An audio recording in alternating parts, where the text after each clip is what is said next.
The concept of percents gets introduced maybe around fifth grade. It's something that adults use a lot with money. We talk about percents and we talk about 20% off sale. We talk about tipping 15%. Percents also get used in probability when we talk about, there's a 50% chance of rain, things like that. I think small children do hear just part of just talking in the English language, you start hearing about like, oh, there's a 50-50 chance of this, and the idea that that means half. So it's an idea that's not completely new, even to children, the word percent. I think the first thing I would teach kids with percents is that 50% is the same thing as one half, or means. I think that's a good sort of starting point for people. So if there's some kind of cookie, 50% of that cookie is half of it. And maybe we come down to 25% is a quarter.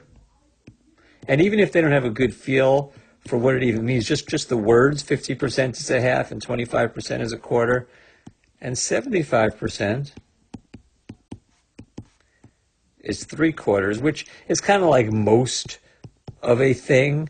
Like whether they are officially thinking of it as being 3/4, but if I have, that looks like a kind of dinosaur, but it's meant to be chocolate chips. 3/4 is like most of it, and 50% is exactly half of it. And 1/4 is like some of it. Those three numbers, I think, are really important. Now, a confusing concept is that 50% of a big thing is different than 50% of a small thing. I just think that's like an important concept. Would you rather have 50% of this cookie or 25% of this one? And I think that's an important distinction, that it's not just that 50%, it's 50% of something, and that it's not like an absolute thing. It's like relative to to whatever the total is.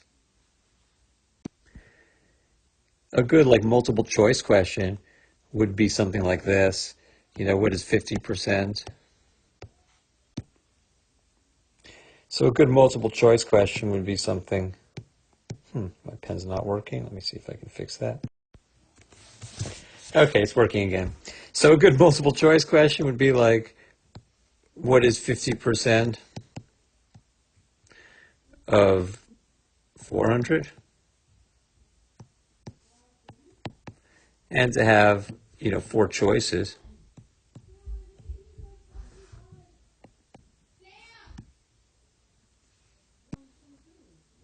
And maybe these are the 4 choices, just to see 400, that's like everything, and 300's like most, and 100's like just some of them.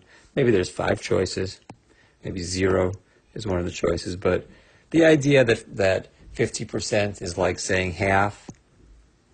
Maybe I could even go something like this. 150 out of 600 is that 0%? Is that 25%? Is that 50%? Is that 75%? Is that 100%? Even that gives an interesting kind of thinking about, okay, well, 150, that seems like that's not 0, but it's also not half. So it's around 25%. We can't get, more specific than that maybe, but just to get the feel of associating these concepts with none, 1/4, half, 3/4, all, none. these numbers, one half, one a fourth, one half, one three fourths. Yeah, those are on a ruler. When you have like 1 inch, 2 inches, and you got like, the one and a half, one and a fourth, one and three fourths. It's not like a really foreign concept, the idea of like half, and then giving like these other names to it with like 25%, 50%. Even if they don't quite even know what that means, they just understand the words 50% means half. But we do want to get like more into percent. So let's take a look. Now, in a previous video, I talked about, equivalent fractions. So let's say I have, 35 out of 50. Well, that's more than half. And I think that students should feel pretty comfortable with the idea of like doubling things and taking half of something. So like that half of 50 is 25. Even if they just know that like half of 40 is 20 and half of 60 is 30, that half of 50 is between that. So 35 out of 50 is more than 50%. But what is it exactly? Well, the trick to percent is that if we somehow changed it so it wasn't out of 50, but it was out of 100. Because the easiest percent question is like, 77 out of 100. That's 77%. So anything that's out of 100 is just going to be that percent. But if it's not out of 100, which it's usually not, that's the whole point. We want to be able to compare two things. Like one person, gets 35 out of 50, free throw shots or something. And someone else, gets 40 out of 60. And it's not clear, like, who's better? Is the person who got 35 out of 50, they got, this person got more shots in, but they also got more tries. So, like, who is better? Who did better? That's what percents are for. It gives us a sort of way of comparing things. It gives a way to compare things like this. So if we turn these things both into percents, we were able to compare them better. So there are different ways to do percents, but if the thing we're taking it out of is some kind of factor of 50, like if it's 25 or 20 or 50 or 10 or 5, basically we double it. So if we double the numerator, when we take fractions, we can, if we do the same thing to the numerator and denominator with multiplying or dividing, we get an equivalent fraction. So if I double the 35, it becomes 70, which is 70%. So 35 out of 50 is 70%. 40 out of 60, that actually could be, that's not the best of numbers for what I'm trying to do right now. Hold on a second. If you don't mind, I'm going to change this to 45 out of 60. Be a little easier for where I'm at right now. It's still the same idea, like, this person got more in, but they also took more shots, so maybe they're not better. So for 45 out of 60, well, I could try the same thing. But since 60 doesn't go into 100 evenly, it's not going to be so easy. But sometimes I could do a different trick with this question, which is I can reduce the original fraction. So 45 over 60, if I divide both sides, if I reduce that fraction, maybe I don't notice right away how to reduce it, but I could definitely divide both sides by 5 and get 9 over 12. 12 still doesn't go into 100, but then if I reduce more by dividing both by 3, this 45 over 60 ends up being 3/4. Well, 3/4, someone might just know that that's 75% just because they've gotten just the feeling, oh, that 75% means 3/4, but 4 times 25 is 100, and 3 times 25 is 75. So that's 75%. So it turns out that the person who gets 45 out of 60 did a little better than the person who got 35 out of 50, 75%. So I guess what I'm getting at here is that you can have students mess around with denominators of 2 or 4 or 5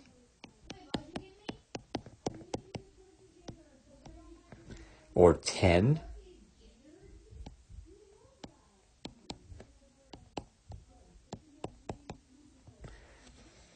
What else goes into 100? I think the next one is 20.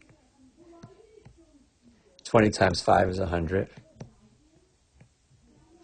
A lot of times teachers give a test that's got 20 questions. Each one's worth 5 points. If you get 18 out of 20, you get 90%. 25. Everyone knows that 4 quarters makes $1. I played a lot of video games as a kid, but nowadays people don't, so they may not know that as well as I did back in the day. 17 times 4 is 68. The next one's 50.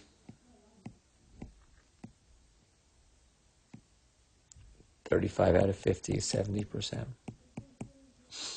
Anyway, sticking with denominators that go into 100, these are the only ones that easily go into 100. Or things that can be reduced. Remember 15 out of 45 out of 60? Reduced first to 3/4 and then turned by multiplying by 25, top and bottom by 25. So you could kind of go through like if this number 60 is not on this list of 2, 4, 5, 10, 20, 25, 50, something that you can reduce to get that. But percents is an important concept, and I think the idea of using it as a way to compare things is a good motivation for it. In real life, we're often having to figure out, if there's a sales 10% off or 20% off, or we want to give a tip that's 15%. So we need to be able to calculate out, what is some percent of some other number.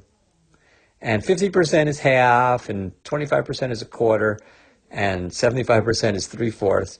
But a good one to know about is 10%, because 10% is the same thing as 1/10 of the thing. And finding 1/10 of something is pretty easy because we have our base 10 system. So if I want to know 10% of 300, I can just, as they say, move the decimal point over 1 to the left. So 10% of 300 is 30.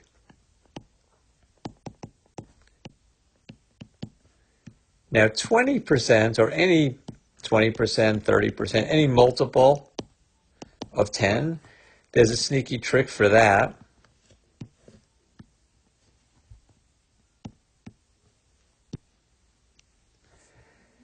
And that sneaky trick is to say, well, I know they're asking me for 20%, but first, the easiest one for me is 10% of 300 is 30. So 20% is basically 10%. Each of the 10% is the same. So 20% of 300 should be double whatever 10% of 300 was, which is 60. And 30% of 30 should be triple whatever 10% is. And I think that's kind of a fun sort of two-step problem. So you could practice and say, you can pick any multiple, what is 70% of 60? And you could say, well, 10% of 60 is just 6. So 70% of 60 is 7 times it, which is 42. Notice how 42 is more than half of 70. It all kind of, sorry, is more than half of 60. So it all kind of fits together. Well, what if it's not a multiple of 10? Like everyone knows, not everyone, but we could teach kids that a tip is often 15%. So the bill, let's say, is $60. And I want to give a 15% tip. Well, if the service was really bad, I want to give a 10% tip maybe. 10% of 60 is 6. And 20% of 60 is double that, which is 12. So it's reasonable for 15% of 60 to be somewhere between there. And it is actually halfway between those two, which is 9. 12 is 6 away from 6, so half of that is 3. But there's another way to go about that, which is this, to get 15%. You say 10% of 60 is 6, and then you say, well, what's 5%? I know we're trying to get 15%, so it seems like I'm going in the wrong direction. But 5% is half of 10%, and half of 6 is 3. Well, then 15% is just 10% and 5% together, which is the 9 again. And this is the way that I personally, when I have to calculate out a tip, that's the way I do it. So these are the main skills that most people know how to do with percents, finding a percent of a number. But there's more, and most adults probably wouldn't even be able to do this that well. But so I'm not saying that. I mean, in my opinion, if someone can do all this stuff, they're in pretty good shape for life as far as what they need. But there might be some other things. I mean, there are certainly things that they ask you in school, like 25 out of 40.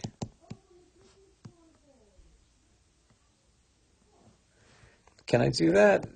If I try doing the trick where I do 25 over 40 and then divide both sides by 5, I get 5/8. So 5/8 is like a little bit problem.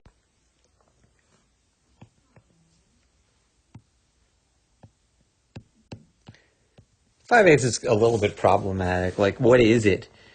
We certainly know that 5/8 is more than a half, because 4/8. So 5/8 is more than 4/8, which is a half. So 5/8 is more than 50%.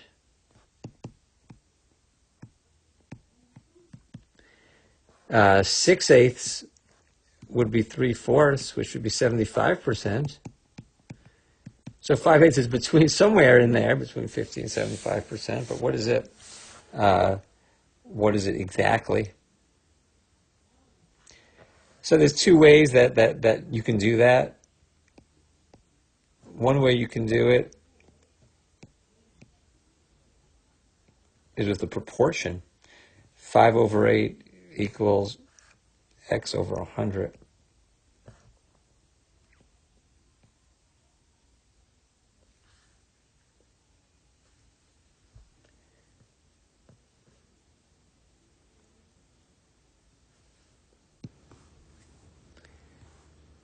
There's a few ways I could tell someone about this. One way is that, since 1/4 is 25%, 1/8, which is half of a fourth, anyone who's eaten pizza knows that, is half of 25, so it's 12.5%. That's strange, to have the 0.5%. Anyway, so one way to get 5/8 is to multiply 12.5 times 5. Get 62.5%.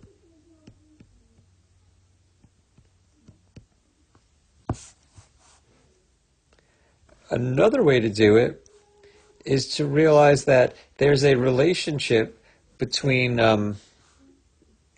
decimals and fractions and percents. You know, if I say something like 0.19, 0.19 is the same thing as 19 over 100, which is 19%. So if the number is already in decimal form, you know, 0.138,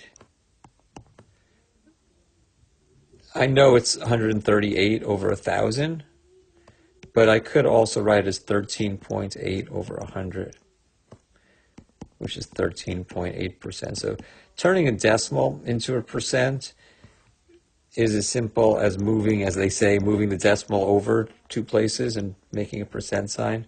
And that works for 0.5 also. When you move the decimal over two places, it becomes 50. So 0.5 is not 5%, but it is, sorry, it's 5/10, which is the same thing as 50 over 100, which is 50%.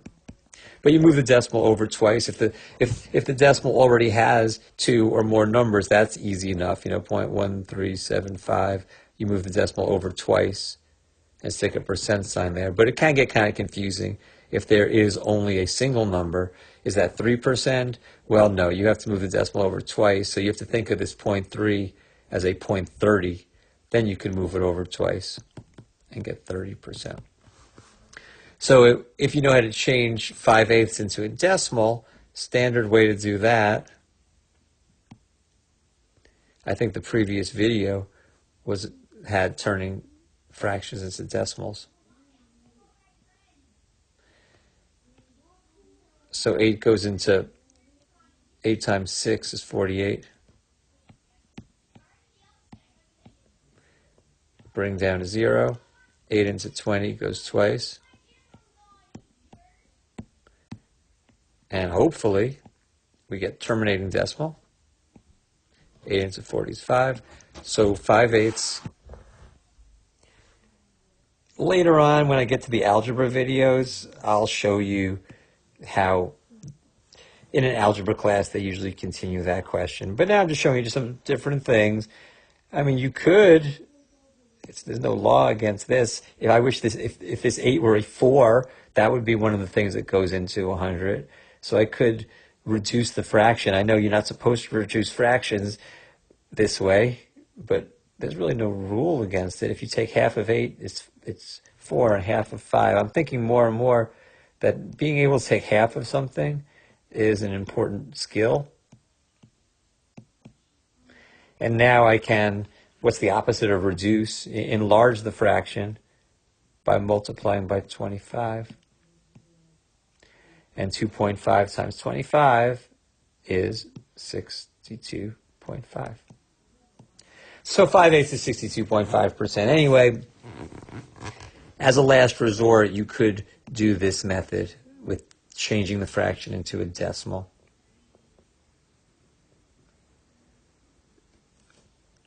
Now, with a calculator, you can take anything. You know, you can take, 17 out of 33, whatever, and then you just type in 17 divided by 33 on your calculator. You end up with 0.5151 ... That's all right.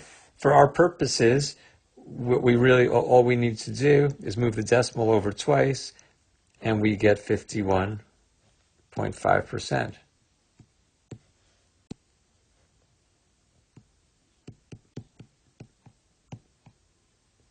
So we're walking around with phones that have calculators on them, but knowing what to do with those calculators, this is something you can do. You can find out any percent by just dividing and moving the decimal point over.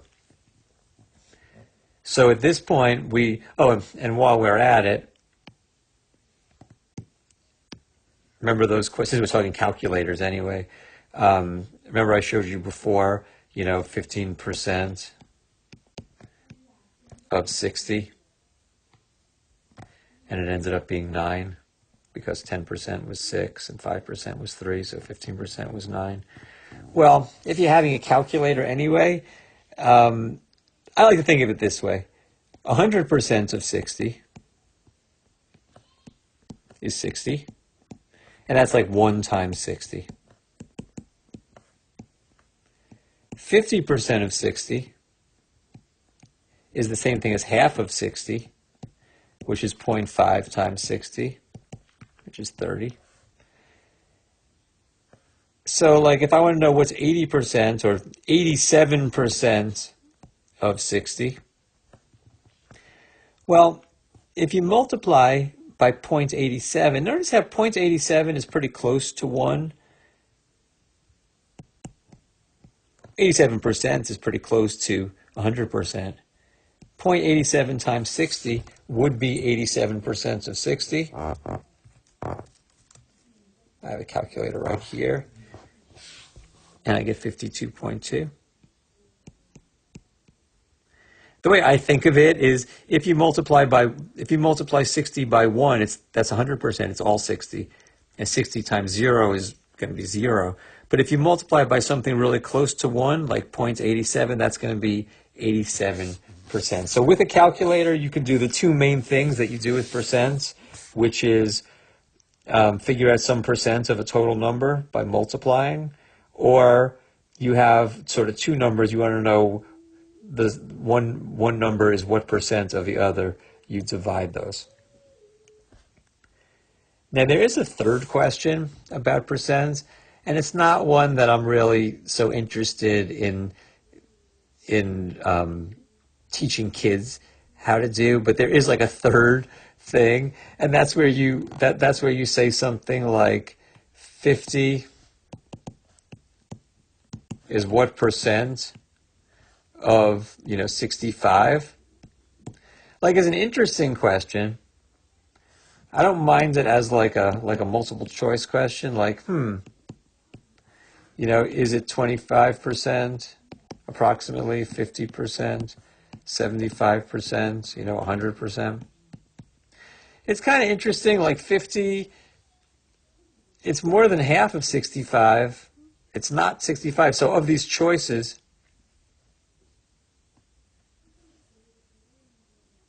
sorry, that's not the question. That's the question we just were talking about. We can do 50 over 65.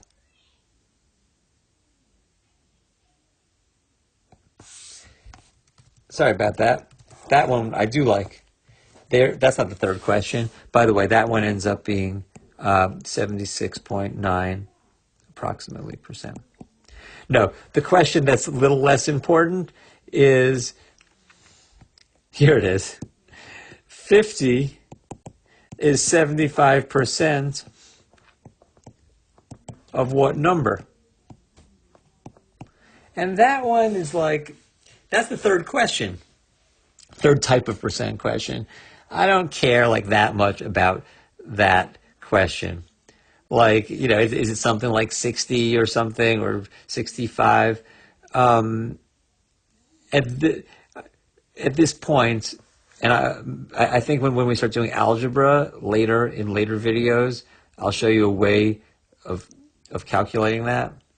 But for right now, that question, I mean, it's kind of interesting question. Like, it's 50 is like 50% of 100, but it's 75% of some number that's less than 100. I mean, it's kind of, I like it in that if I were to make a multiple choice question, and said which of these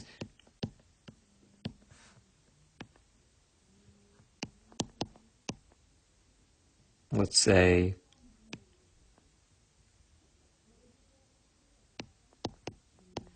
I kind of like this question.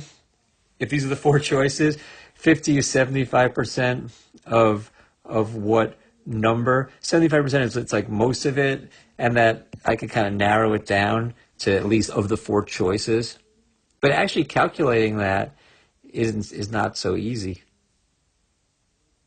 And I'm not going to say any more about that question right now, because I think part of the challenge in teaching kids math is to prioritize the essential problems, and some of the nitty-gritty questions, it's like a risk to introduce those, and then they get confused by those, and then they can't do the essential ones either because they got so confused by the new thing.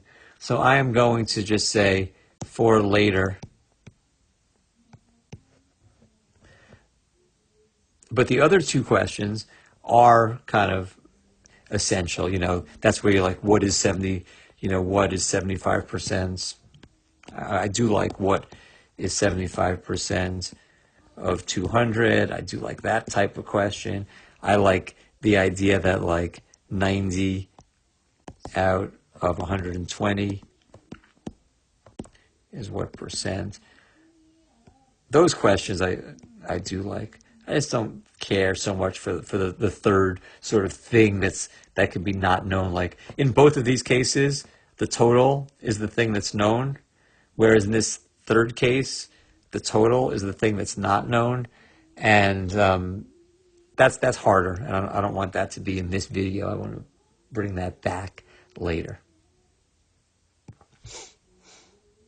With the calculator, let's say we're in a place where there's 10% tax, and there's something that costs $300. You could figure out 10% of 300, which is 30, and then add it to the 300. That's a fine way to do it. But there's also another way, like especially if you have a calculator, you can do 300 times, if getting 10% is like multiplying by 0.1, if I multiply 300 times 1.1, it will get me straight to the answer in one shot. The 1 is kind of like the 100%, and the 0.1 is like the 10%. So that gets me basically 110% of 300. This is even more useful for percent off. So if something's $300. My pen stopped working. Hold on. A common thing in the real world is percent off. There's a sale. Sale, 20% off. So let's say the thing is $300. One way to do that would be to work out 20%, which is 60, and then subtract to get the new price.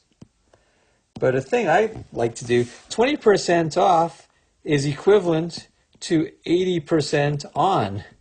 You never see a store say 80% on, but that's what 20% off means. So you can get straight to the answer by doing 300 times 0.80. Gets me straight there in one shot. And I think that's like a practical thing to be aware of. Although in reality, if you're sitting in the store and you don't have a calculator, I think, okay, 20% off. So 20%, 10% of 300 is 30. 20% of 300 is 60. So it's $60 off. 300 minus 60 is 240. But you can get there. That's a time. I have a times and yeah, that's multiplication, not like a italics X from algebra. Anyway, if you're an adult and you're watching this, that's all the percent you probably need for your entire life. So certainly if a fifth grader even knows like most of this, they're in really good shape. I think being able to use the calculator and use the percent, calculate percents on the calculator. I guess if I were to summarize percents most quickly, I would say that if you have to find a percent of something, like 75% of $500, you do 0.75 times 500.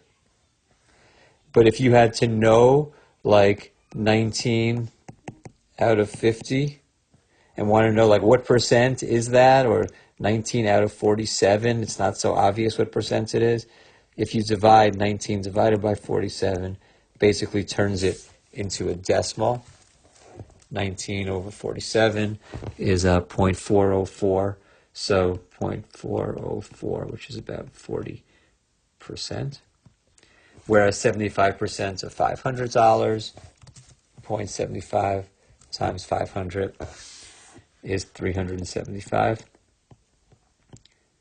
Both of these answers are very reasonable because 75% is more than half and 375 is more than half.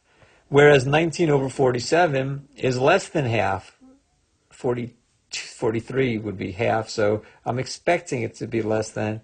So I think people having just a feel for these two questions and maybe some ability to estimate and to use the calculator. That's all I want to say about percents for this video. I will come back to percents when I get to about 7th grade algebra, and we'll see how to answer that third question, which is where I want to know, like, what is the total that this is this percent of. It's not a very important question for real life, and it's pretty confusing, but I will cover it all. Okay, that's it for this video.